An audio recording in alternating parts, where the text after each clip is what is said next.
간염, 간경화가 치유된다. 간 질환의 원인은 썩은 기름, 과사나 지질. 간은 인체의 생화학 공장으로 탄수화물, 단백질, 지방 등의 영양소를 분해, 합성하는 기관이다. 간은 500가지가 넘는 일을 하며 1000가지 이상의 효소를 생산해낸다. 섭취된 영양소를 분해하거나 합성하고 몸에 들어온 독소를 해독하고 혈액응고나 항체 생산을 하고 혈액순환에도 관여하며 각종 비타민과 미네랄을 저장하고 호르몬 대사에도 관여한다. 간은 인체에서 일어나는 대부분의 화학작용과 관련되므로 간 기능이 저하되면 소화 기능 및 대사 조절 기능이 떨어져서 피곤함을 느끼고 체내에 들어온 알코올이나 독소를 잘 해독하지 못해 독소가 쌓이게 된다. 이로 인해 간염이 발생할 수 있으며 심각하면 생명을 위협하는 간경변증 또는 간암으로 발전한다. 2부에서 언급했듯이 수소는 인체에서도 발생하며 이를 가장 많이 저장하고 있는 장소가 바로 간이다. 간은 해독을 하는 장소로서 활성산소와 과산화지질 등의 독소가 가장 많이 발생하는 장소라고 추정되기 때문이다. 정상인은 간에서 지방이 차지하는 비율이 5% 정도인데 이 비율을 넘으면 지방간으로 지방이 간에 고이면 산화되어 과산화지질, 썩은 기름이 된다. 과산화지질은 맹독성 물질로 쥐에 주사하면 즉사할 만큼 치명적이다. 이러한 과산화지질의 생성을 막기 위해서는 지방이 간에 축적되는 것을 막는 것도 중요하지만 과산화지질을 만드는 활성산소의 과잉 발생을 막는 것이 우선이다. 간염은 과산화지질 생성의 원인이 되는 활성산소를 많이 일으킨다. 간염은 바이러스성 간염과 약물, 알코올에 의한 간염으로 나눌 수 있는데 후자의 경우 간에서 특수한 과산화지질이 만들어지면서 간 손상을 초래한다. 또한 바이러스성 간염의 경우에는 간 내의 쿠퍼 세포가 바이러스 등을 제거하기 위해 활성산소를 많이 방출한다. 알코올에 의한 것이든 바이러스에 의한 것이든 간에 염증이 진행되면 만성간염, 간경변증 등으로 악화되면서 간의 혈류 장애가 일어난다. 이때도 활성산소가 많이 발생하는데 이 활성산소가 간 내의 지방과 결합해 과산화지질이 만들어진다. 이런 썩은 기름과 같은 노폐물이 점점 쌓이면 간의 활동성이 저하되고 재생력도 떨어지는데 이것이 계속되면 만성 간염과 간경화 등으로 발전하는 것이다. 체내에서 만들어진 과산화지질은 스스로 몸 밖으로 배출되지 않으며 간에서 해독작용을 하는 글루타티온 페록시다제에 의해서만 분해된다. 그러므로 간은 과잉 활성산소와 과산화지질이 모이는 장소이면서 동시에 이를 없애기 위해 항산화제가 활발히 움직이는 장소이기도 하다. 이런 사실을 통해 간염이나 간경변증을 치료하는데 활성산소의 제거가 중요하다는 것을 알 수 있다. 수소는 과산화지질의 생성을 억제한다. 수소는 간에서 과도하게 발생하는 활성산소를 효과적으로 제거해 지방이 과산화지질로 변하는 것을 막는다. 간염은 간에 일어난 염증으로 염증이 회복될 틈 없이 활성산소와 과산화지질의 공격을 계속받으면 더욱 악화된다. 한편 수소는 환원작용을 통해 간의 염증을 일으키는 활성산소를 제거하고 과산화지질의 생성을 억제하는 데 도움을 준다. 이런 사실을 뒷받침해주는 연구 결과가 있다. 중국 다롄이과대학의 중일합작의학과학연구소에서는 수소 분말을 이용한 실험을 통해 수소가 간의 활성산소를 제거해 간 질환에 도움을 준다는 실험 성과를 발표했다.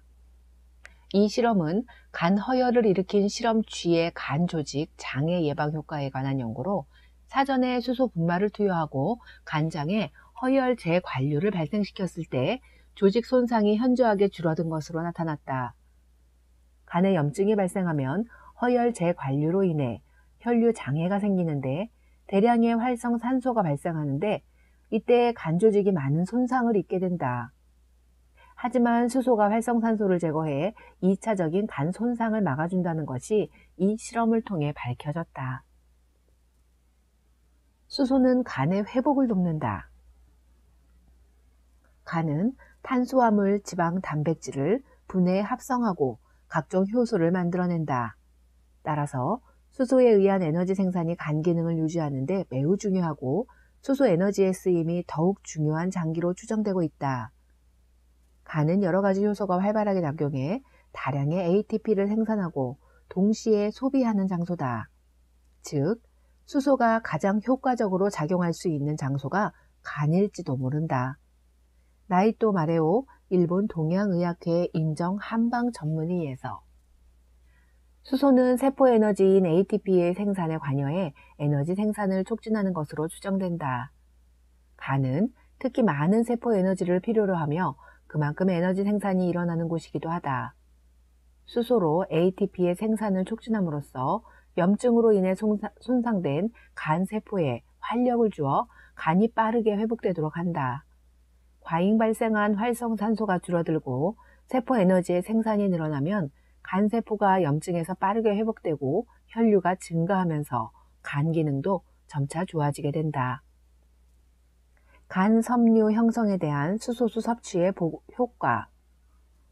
간 장애의 결과로 간의 섬유가 증가한 상태를 간 섬유증이라 하는데, 이는 만성 간 질환에서 가장 일반적인 증상으로서 간경변으로 진행된다.